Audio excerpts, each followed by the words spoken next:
In a small town where technology was worshipped like a god, a peculiar shop appeared overnight. The Curiosity Cabinet. Its windows were fogged, and the flickering lights inside cast eerie shadows on the pavement. Rumors spread like wildfire. It sold cursed objects, haunted technology that promised the world but delivered nightmares. No one dared to enter, except for a curious teenager named Max. Max had always been fascinated by the supernatural, but he was also a tech junkie. He loved experimenting with the latest gadgets, and the idea of owning something that blurred the line between technology and the paranormal was too tantalizing to resist. One fateful evening, he mustered the courage to step inside the shop. The air was thick with dust and the smell of something sweet yet rotten. Shelves were lined with bizarre artifacts, ancient dolls with glassy eyes, cracked mirrors, and a peculiar smartphone that caught Max's attention. It looked like an ordinary device, but it had strange symbols etched into its surface.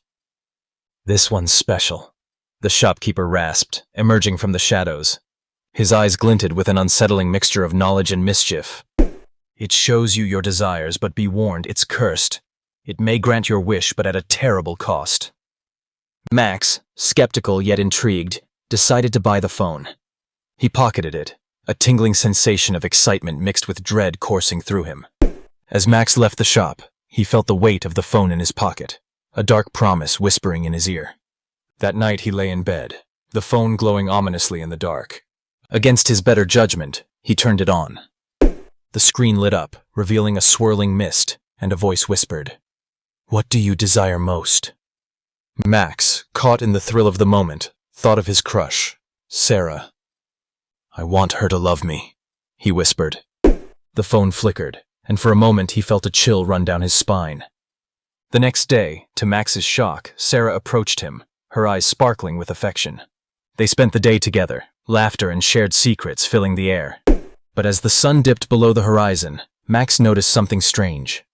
Sarah's gaze seemed distant, her laughter hollow. Days passed, and Sarah's behavior grew increasingly bizarre. She would stare blankly into space, as if listening to voices only she could hear. Max grew concerned but couldn't bring himself to confront her. Instead, he turned back to the cursed phone, desperate to understand what was happening. That night, he activated the device again. "What did I do wrong?" he demanded.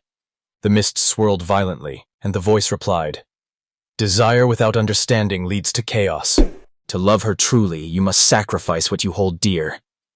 Max felt a pang of fear. Sacrifice? He didn't understand. The next day he found Sarah in the park, her eyes glazed over. "Sarah, please talk to me," he pleaded. She looked at him, but it was like he was staring into a void. Her lips curled into a smile, but it didn't reach her eyes. As the days went by, Max noticed changes in himself too. He became withdrawn, his friends whispering about his obsession with Sarah and the phone. He stopped eating, stopped sleeping, consumed by the dark energy of the device. The more he used it, the more he felt his essence being drained. One night, desperate to reverse the curse, he confronted the phone. "What do you want from me?" he shouted. The screen flickered violently, and the voice replied, "To love her, you must give up your freedom. You must become one with her desires." Max's heart raced as he realized the truth. The phone wasn't just a gadget. It was a parasite, feeding on his life force to sustain Sarah's existence. The love he had wished for was a mere illusion, a puppet master controlling both their lives. He had become a shell of himself, living in a fantasy that was slowly unraveling. In a moment of clarity, Max made a choice. He needed to break the cycle. He rushed to the park where Sarah sat on their usual bench, staring blankly ahead. "Sarah," he cried, desperation tinged with hope. "I'm going to set you free." He pulled the phone from his pocket, its screen flickering ominously. "I'm done with your games," he yelled, raising it high above his head. The voice shrieked in rage, but Max didn't falter. He slammed the phone against the ground, shattering it into a million pieces. As the shards scattered like fallen stars, a shockwave surged through the park. Sarah gasped, her eyes suddenly clear, and she blinked at Max in confusion. "What happened?" she whispered. But the relief was short-lived. The shadows around them twisted and writhed, and the shopkeeper's laughter echoed through the air, a haunting reminder of the curse. Max realized that breaking the phone didn't shatter the curse. It merely unleashed the darkness. In that moment, the ground trembled. and from the wreckage of the phone, dark tendrils emerged, wrapping around Max and Sarah. "You thought you could escape your desires?" the voice taunted. "The curse is not in the object, but in the heart." Max clutched Sarah's hand tightly, fear coursing through his veins. They were trapped, bound by their own desires and the choices they had made. The shadows closed in, and just as all seemed lost, Max remembered the truth. Love isn't about possession or control. It's about freedom and trust. With that thought, he shouted, "I choose to let go. I choose real love." The tendrils recoiled as if struck, and in a blinding flash of light, the darkness retreated. When the light faded, they found themselves back in the park, the air still and quiet, the phone nowhere in sight. Sarah looked at Max, her expression a mix of confusion and relief. "What just happened?" she asked softly. Max took a deep breath, realizing they had escaped the curse, but at what cost? The shadows of their desires still lingered, a constant reminder of the fine line between love and obsession. The curiosity cabinet remained a chilling memory, a warning of the dangers that lay in the intertwining of technology and desire. As the sun set, painting the sky in hues of red and orange, Max and Sarah walked away from the park, hand in hand, knowing that the true battle against the darkness was only just beginning. In the days that followed, Max and Sarah struggled to regain their sense of normalcy. They had faced the darkness together, but the shadows of their experiences haunted them. Max found himself constantly glancing over his shoulder, half expecting the shopkeeper to reappear, or for the phone to rematerialize from the ether. Sarah, too, felt the weight of their encounter. She often stared out of her window, lost in thought, as if the memories of the cursed phone still lingered in the corners of her mind. She would catch herself wondering about the nature of love and whether they would ever truly be free from the impact of their desires. One evening, they decided to meet at their favorite cafe, hoping that familiar surroundings would help ease their minds. As they sat together, sipping on hot chocolate, Sarah broke the silence. "Max, do you think we'll always feel this way? Like something is watching us?" Max nodded, his brow furrowing. "I don't know. It's like we're marked by what happened. As if the universe knows we've dabbled with forces beyond our understanding. It's unsettling." Sarah sighed, her fingers tracing the rim of her cup. "I just want things to go back to how they were before. When we didn't have to worry about curses or dark shadows. When our biggest problem was homework, or what movie to watch on Friday night." Max smiled weakly, wishing he could wipe away the darkness that had crept into their lives. "Me too. But maybe we can't go back. Maybe we have to move forward, learn from this, and find a way to live with it. Together."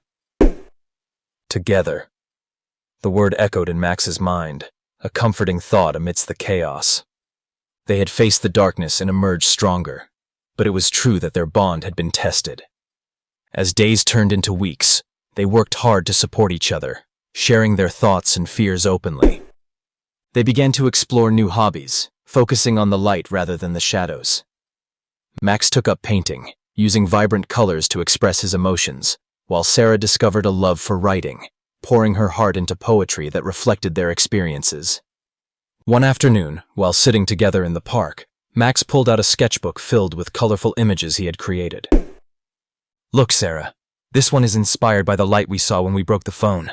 I wanted to capture that moment of freedom, of letting go." Sarah beamed as she flipped through the pages.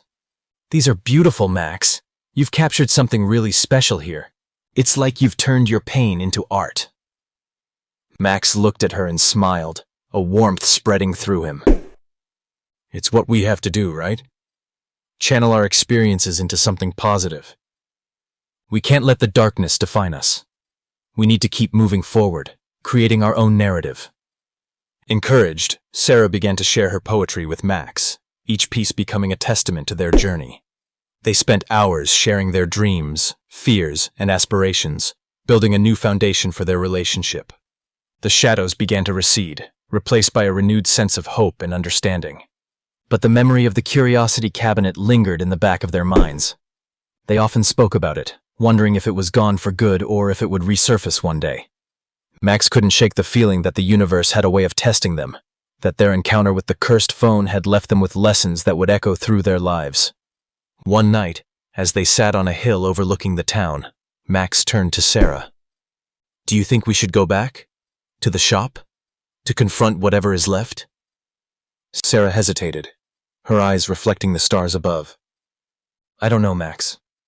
Part of me wants to face it, to understand it, but another part of me is terrified. What if we find something worse?" Max took her hand, squeezing it gently. "We've faced the darkness before. If we go together, we can face whatever comes our way. We've learned that love is about facing things as a team." After much discussion, they decided to return to the curiosity cabinet. They needed closure, a way to reclaim their lives fully. As they approached the shop, they felt an electric charge in the air, a sense of anticipation mixed with dread. The windows were still fogged, the lights flickering ominously. Taking a deep breath, they pushed the door open, the creaking sound echoing in the stillness. The shop had the same eerie feel, but there was a strange sense of calm within. The shopkeeper appeared, his expression unreadable. "Back again, are we?"